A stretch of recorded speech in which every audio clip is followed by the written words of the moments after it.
इन्होंने ये कहा था कि संगठित रहिए और शिक्षित बनिए। उसी को लेकर के गवर्नर साहब भी आज उसी बात को बताते आ रहे हैं। पहले भी उन्होंने 2-3 बार ये बातें कही हैं कि शिक्षित रहो, संगठित रहो, लेकिन अपनी बेटियों को पढ़ाना लिखाना, एक रोटी कम खाना, लेकिन पढ़ाना ज़रूर।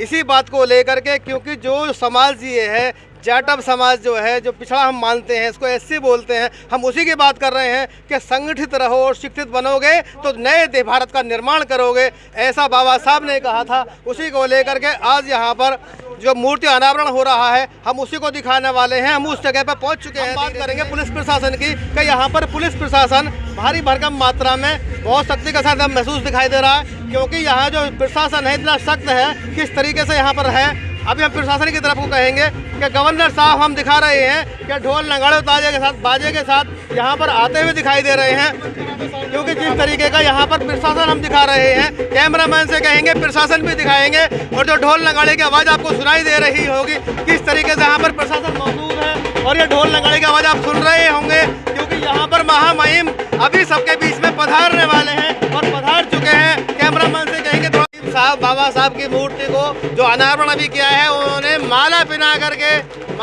करके हमारे अम्बेडकर साहब जी का स्वागत कर दिया है। और बाबा साहब के नारे किस तरीके से लग रहे हैं और किस तरीके से यहाँ पर नारे लगते दिखाई दे रहे हैं, क्योंकि यहाँ पर जो भीमराव अम्बेडकर जी की मूर्ति का जो निर्माण हुआ है, ये समस्त जाटव समाज फरीदा भांगर ने किया है। क्योंकि हम आपको दिखा रहे हैं कि कितनी भारी मात्रा में यहाँ पर समाज के लोग खड़े हुए हैं, और मुझे दिख रहा है, मुझे ये भी दिख रहा है कि जगह जगह यहाँ पर सभी लोग यहाँ पर अपने अपने कैमरे को हाथ में लेकर के उस पल को कैद करने का प्रयास कर रहे हैं जिस पल का सभी कर लिया है।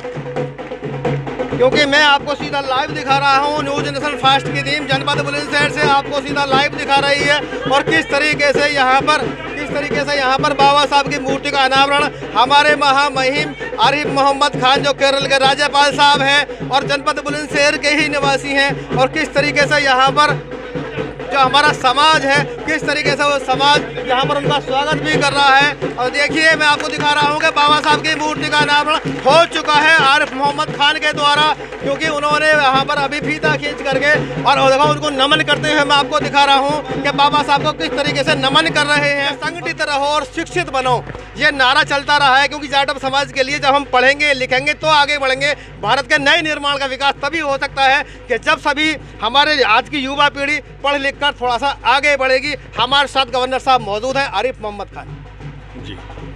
सर बताएंगे थोड़ा सा। मुझे बहुत खुशी है कि फरीदा गांव के लोगों ने बाबा साहब डॉक्टर भीमराव अंबेडकर की मूर्ति यहाँ स्थापित की है, और मैं उनका आभारी हूँ कि उन्होंने मुझे आमंत्रित किया उसका अनावरण करने के लिए।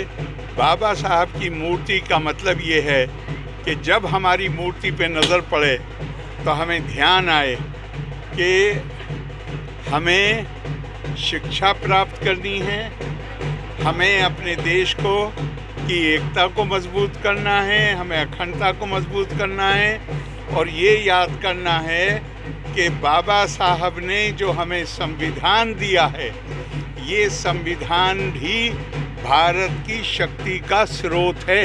इसी संविधान ने पूरे देश को एक सूत्र में पिरोया है।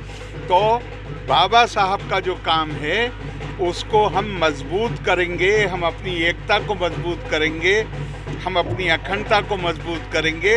और बाबा साहब का मतलब है कि समाज में कोई भी वर्ग जो कमज़ोर वर्ग है वो हमारी प्राथमिकता होगा, और उसको ऊपर उठाने के लिए पूरे देश में एक समरसता पैदा करने के लिए हम कोई कसर बाकी उठा के नहीं रखेंगे।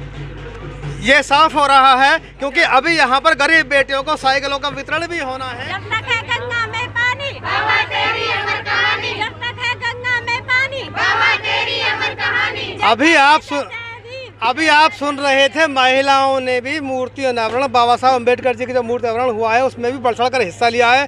हमारे साथ गांव की सैकड़ों महिलाएं मौजूद हैं जो मूर्ति अनावरण में हिस्सा लेने के लिए बढ़ चढ़ कर पहुंची हैं। अभी आपने जय भीम साहब के नारे वो लगा रही थी, वो भी आपने सुना, लेकिन अभी हमारे पास युवा पीढ़ी, एक हमारी बेटी समान वो मौजूद हैं। हम इनसे जानने का प्रयास करेंगे कि हमारी युवा पीढ़ी को किस तरीके से बाबा साहब की पद चिन्हों पर चलना चाहिए, उनके संविधानों को मानना चाहिए, कैसे कैसे हमारे देश को आगे ले जाना है, उसके लिए किन किन चीज़ों की आवश्यकता है। हमारे साथ खड़ी हुई हैं खुशी जी, हाथ नीचे रखिए, बताएंगे थोड़ा सा कि बाबा साहब के पद चिन्हों पर हमारी युवा पीढ़ी को कैसे चलना चाहिए। बाबा साहेब के पद चिन्हों को, जो हमारा संविधान है, बाबा साहेब जब संविधान लिखते थे तो उन्होंने कहा कि सबसे सच्चा धर्म वो है जो बेटियां आज की तारीख में देश की सेवा करने के लिए हर लाइन में मौजूद हैं, चाहे वो पुलिस इंस्पेक्टर हो, चाहे वो एयर विमान चला रहे हों, चाहे वो रेल चला रही हों। उन्हीं सारी बातों को ध्यान में रखते हुए एक हमारे साथ अभी दूसरी और हमारे साथ एक गाँव की बेटी और मौजूद है कि इनके विचार किस तरीके के हैं देश को आगे ले जाने के लिए।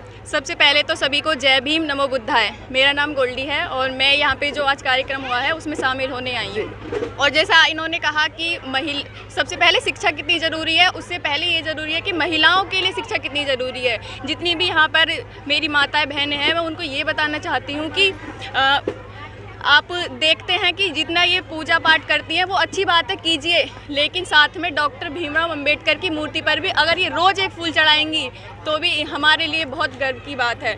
डॉक्टर भीमराव अंबेडकर हमेशा ये कहते थे कि मेरी पूजा पाठ भले ही मत करना, लेकिन जो मैंने अब शिक्षा के लिए जो योगदान दिया है, अगर उस पर आप इसी तरह अमल करते रहेंगे तो आप काफ़ी आगे जा सकते हैं। यहाँ पर आरिफ मोहम्मद खान जी ने मूर्ति अनावरण किया है, फीता काटकर उनका स्वागत किया है और अपनी जो चंद बातें कहीं वो हम आपको बीच में दिखाने वाले हैं। लेकिन उनसे पहले हमारे साथ वशिष्ठ अतिथि मौजूद हैं। हमारे साथ जो है, क्या नाम था आपका सर, बताएंगे एक मिनट? डॉक्टर दुलीचंद जी, ये दुलीचंद जी हमारे साथ मौजूद है जो बहुत दूर से चल करके आए हैं और हम इनसे इनके थोड़े से विचार जानने का ये प्रयास करेंगे कि यहाँ पर बच्चों को किस प्रकार की शिक्षा इस मूर्ति अनावरण से लेनी चाहिए। हाथ नीचे रखिए। सॉरी मैं तो बहुत ज़्यादा ऐसे देखो बाबा साहब के बारे में बोलिए। हेलो, मैं भी ज़्यादा बाबा साहब के बारे में बहुत ज़्यादा नहीं बोल सकते ज़्यादातर, लेकिन ये है कि यहाँ का प्रोग्राम देख कर सब कुछ देखने में बहुत कुछ अच्छा लगा। हमारे इंद्रजीत भाई ने बहुत कुछ अच्छा प्रोग्राम करा है, ठीक है। ऐसी उम्मीद भी नहीं थी जो फैदा में ऐसा काम हो सकता था। ये इन्होंने बताया है कि मुझे ऐसी उम्मीद नहीं थी जितना बढ़ चढ़ कर यहाँ के कार्यकर्ताओं ने हिस्सा लिया है, लेकिन बढ़ चढ़ कर हिस्सा लेते रहना चाहिए ऐसे प्रोग्राम के अंदर। हमारे साथ मुकुटलाल जी भी मौजूद हैं, मास्टर जी हैं। पहले इनसे इनके विचार जानेंगे, उसके बाद फिर हमारे साथ और भी सम्मानित, हमारे यहाँ सभी सम्मानित व्यक्ति मौजूद हैं। मुकुटलाल जी बताएंगे थोड़ा सा कि हमारे बच्चों को किस प्रकार की इस अम्बेडकर जी से शिक्षा लेनी चाहिए। सभी को पहले जय भीम। तो मैं अपने सभी युवा साथियों को ये क्या बोलेंगे इसको शुभकामनाएं देना चाहूँगा कि उन्होंने इतना अच्छा प्रोग्राम किया और एक समाज को जोड़ना बहुत बड़ी बात है। आजकल हम बिखरे हुए हैं, समाज में बहुत बिखटन है, एक दूसरे से तनाव बहुत है, ज्वेलसी ज़्यादा है, दूसरे की कमियां ज़्यादा निकालते हैं। तो मैं अपने युवा साथियों से निवेदन करूंगा कि हर किसी की पॉजिटिव और नेगेटिव दो बातें होती हैं, तो आप उनमें से पॉजिटिव चीज़ें सीखें। हमारे रेडियो साहब हैं, हम इनको भी आदर्श मानते हैं, हम बड़े हैं लेकिन आदर्श मानते हैं, तो हम अपने छोटे को भी आदर्श मान सकते हैं आगे बढ़ने के लिए। मास्टर जी का मानना है कि ईर्ष्या भावना बच्चों को या सभी के मन में जो है उसको त्याग देना चाहिए। लेकिन हमारे साथ प्रमोद जी जो एडीओ साहब हैं वो मौजूद हैं, हम ये उनसे जानने का प्रयास करेंगे, क्योंकि बाबा साहब ने कहा था कि पढ़ो, संगठित रहो। नहीं, इस अवसर पे पूरे गांव में उत्सव का माहौल है और सभी लोगों ने बढ़ चढ़ के भाग लिया और दूर दराज के जितने हमारे लोग रहते थे बाहर, वो सभी भी गांव में आए और सब लोग अपना सुबह, महिलाएं और जितने हमारे पुरुष सब लोग बाहर से आए, सब लोग इकट्ठे हुए और बाबा साहब का जो अनावरण था महामहिम राज्यपाल के कर कमलों द्वारा आज हुआ और सब पूरे गांव में खुशी का माहौल है। चूँकि आप जानते ही हैं कि बाबा साहब का बड़ा प्रसिद्ध कथन है कि शिक्षा शेरनी का दूध है, जो पिएगा तो दहाड़ेगा। तो पूरे गाँव में उत्सव का माहौल है, हम लोग संगठित रहने का काम करेंगे, उनके मिशन को पूरा करेंगे, आगे बढ़ाएंगे। कितनी अच्छी बात कही कि ये शिक्षा वो शेरनी का दूध है, जो पिएगा वो दहाड़ेगा। उसी को लेकर के युवा पीढ़ी को एक ऐसी शिक्षा लेनी चाहिए कि हमें पढ़ना है, लिखना है और संगठित रहना है। उसी को लेकर के अभी दो बात और बताने वाले हैं, हमारे बीच खड़े हैं प्रमोद जी। बाबा साहब के विषय में मैं जितना बोलूँगा वो कम हो जाएगा, क्योंकि वो अपने आप में संस्थान है, उनसे पूरा भारत ही नहीं पूरा विश्व सीखता है और वो किसी एक जाति धर्म के अनुयायी नहीं है, महापुरुष हैं, एक अच्छे समाज सुधारक रहे हैं। देश हित में उन्होंने बहुत अच्छा काम किया, इतना बड़े देश के लिए संविधान बनाया और आज हम सब लोग संविधान के दायरे में रह कर के काम कर रहे हैं। हम लोग जो भी काम कर रहे हैं उसमें बस यही रही है कि उसमें बेहतर करें, देश हित में करें, राष्ट्र सर्वोपरि रखें, बस इतना ही कहना है। हम बाबा साहब को इसलिए याद करते हैं कि उन्होंने एक ऐसा संविधान लिख दिया है कि आज का जो हमारा देश है ये सब उसी कानून को मानता है जो बाबा साहब ने हमें पहले लिख के दे दिया था। जितने भी नियम और कानून लागू हैं, किसी को उंगली हम छुआएंगे तो उसका क्या मानक होता है, ये बाबा साहब ने पहले लिख के रखा था। उसको कोई तोड़ मड़ोड़ नहीं सकता है। संविधान की हम बात कर रहे हैं। हमारे साथ समाज सेवी नीलम गौतम जी भी हैं। अभी हम इनसे इनके विचार जानेंगे। थोड़ा सा आगे आएंगे आप। बहुत बहुत धन्यवाद। यहाँ की फरीदा बांगर में जो हमने सोचा था, जो हमारे यहाँ की समस्त टीम ने जो यहाँ पर अच्छा सोचा था, उससे कहीं ज़्यादा बेटर हमें यहाँ पर देखने को मिला है। क्योंकि मुझ पे एक पार्टी की जिम्मेदारी है और पार्टी के साथ साथ मैंने यहाँ पर जो लोगों में, गांव के लोगों में जो उत्साह देखा है वो वाकई काबिल तारीफ़ है। और यहाँ की समस्त टीम के लिए बहुत बहुत धन्यवाद। मैं बहुजन समाज पार्टी की तरफ से सभी लोगों का हार्दिक स्वागत और हार्दिक अभिनंदन करता हूँ। इनको बार बार धन्यवाद। इन लोगों ने बाबा साहब के इस गांव में सपने को साकार करने का काम किया। बहुत बहुत धन्यवाद। हमें ये बताएंगे कि बाबा साहब ने अंधेरे में जो छोटी सी डिब्बिया होती थी उसको जला करके अपनी शिक्षा प्राप्त की थी, वो क्षण कैसा होता था? पहले तो मैं आपके चैनल के माध्यम से ये कहना चाहूँगा कि आपका बड़ा वो आभारी हूँ कि आपने मुझे बोलने का मौका दिया। मैं ये कहना चाहूँगा, बाबा साहब ने ये कहा था कि आधी रोटी कम खाना पर अपने बच्चों को पढ़ाना, आने वाली नस्लों को पढ़ाना। एक पीढ़ी पढ़ गई तो आने वाली पीढ़ियाँ पढ़ी लिखी पैदा होंगी।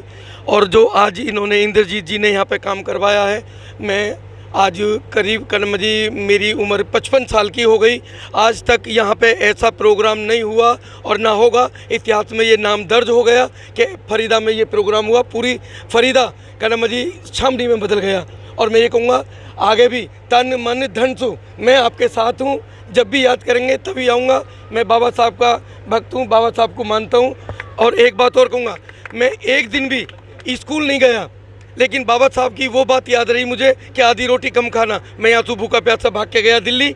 अपने मेरे 5 बच्चे हैं, एमएसयू नीचे एक भी नहीं है, 3 मैनेजर हैं आज और 1 टीचर है, 1 फैशन डिजाइनर है, 5 बच्चे। ऐसी मेरी बीवी करीब जी, हम लोग पढ़े लिखे लिए हैं, लेकिन यहीं तो गए हैं हम और वहाँ जाके अपना घर में बाबा साहब का प्रचार कर रहे हैं, बाबा साहब का नाम रोशन कर रहे हैं। जय भीम, जय भारत। ये इन्होंने साफ कर दिया है कि पढ़ा लिखा होना कितना अनिवार्य है और कितना ज़रूरी है, क्योंकि हमें देश को आगे बढ़ाना है, अपनी युवा पीढ़ी को संभालना है, क्योंकि हमारी युवा पीढ़ी ही आगे आने वाले समय में देश का भविष्य है। हमारे साथ मौजूद हैं इंद्रजीत सिंह जी, जो इतने बड़े प्रोग्राम को लेकर के चल रहे हैं। आज ये सब इन्हीं की देन है कि फरीदा गाँव के अंदर बाबा साहब अम्बेडकर जी मूर्ति का जो अनावरण हुआ है, वो सबसे सरसे जो प्रथम स्थान है, जो सबसे पहली बार इनको बोला जा रहा है कि इंद्रजीत जी, इनके साथ जो बहुत बड़ी टीम दर्जनों से ज़्यादा कार्यकर्ताओं की रही है, सबसे बड़ा योगदान इंद्रजीत सिंह का है। हमारे साथ ये मौजूद हैं कि किस तरीके से अपने कार्यक्रम को लेकर चले थे और किस तरीके से हाँ इनके मुख्य अतिथियों को बीच में खड़े हुए हैं, किस तरीके से ये इनका आभार व्यक्त कर रहे हैं। हम जानेंगे 1 मिनट इनका विचार। देखिए, सबसे पहले तो मैं बाबा साहब की जो प्रतिमा आज हमारे गाँव में लगी है और उसका अनावरण हुआ है, ये एक ऐतिहासिक दिन है और ऐतिहासिक यादगार भी रहेगा। क्योंकि अब से पहले क्या हुआ कि विचार तो होते हैं कि मूर्ति लगनी चाहिए या बाबा साहब के बारे में बताया जाता है, क्या नहीं जाता। बहुत से नारे ऐसे, बाबा साहब के 3 नारे, अभी मैं सेक्रेटरी साहब को सुनना था, सेक्रेटरी साहब ने कहा और हमारे प्रधान जी ने भी कहा कि एक रोटी कम खाओ लेकिन बच्चों को जरूर पढ़ाओ। दूसरा नारा था कि शिक्षित बनो, संगठित रहो और संघर्ष करो। ये नारे लगाने से, बोलने से नहीं, आज जो हम इस मंच पर जो कार्यक्रम हुआ है और जो हमने कार्यक्रम जो मूर्ति लगाई है, शिक्षित रहो, शिक्षित रहो और संघर्ष करो, संगठित रहो। शिक्षित भी हैं, संगठित भी हो और संघर्ष भी कर रहे हैं। कम रोटी खाई है, गांव के ही सारे निकल के पढ़ाई लिखे जो गवर्नमेंट जॉब वाले हैं, इतना सहयोग किया है, मेरा मान सम्मान रखा है और गाँव में एक मिसाल पैदा कर दी है। क्योंकि मैं क्या होता, मैं जाता था कार्यक्रम में, मैं बीएसपी से संबंध रखता हूँ, तो मैं जो गांव में जाता था बाहर, तो मुझसे पूछा जाता था कि भाई तुम्हारे गांव में बाबा साहब की प्रतिमा नहीं है कि नहीं है। और जहाँ जाता हमें एक फील होता था कि यार बाबा साहब की प्रतिमा होनी चाहिए। और जबकि हमारे यहाँ गवर्नमेंट सर्विस वाले भी हैं और मतलब संपन्न परिवार हैं, तो मैंने ठाना मन में, कि मैं मूर्ति जो है लगवा के छोड़ूंगा इन सब के प्रयासों से। और वो आज कारनामा इन सब के सहयोग से, गाँव के सहयोग से, समाज के सहयोग से आज ये कारनामा हो गया। जो मैंने चाहा था वो मैंने करके दिखाया है। ये सबका सहयोग इसके साथ रहा है, उसी को लेकर के मूर्ति अनावरण फरीदा के अंदर आज हो चुकी है। इसमें सभी का बहुत बड़ा सहयोग रहा है। मैं बात कर रहा हूँ जनपद बुलंदशहर से धर्मवीर निगम के साथ कृष्ण कुमार की रिपोर्ट।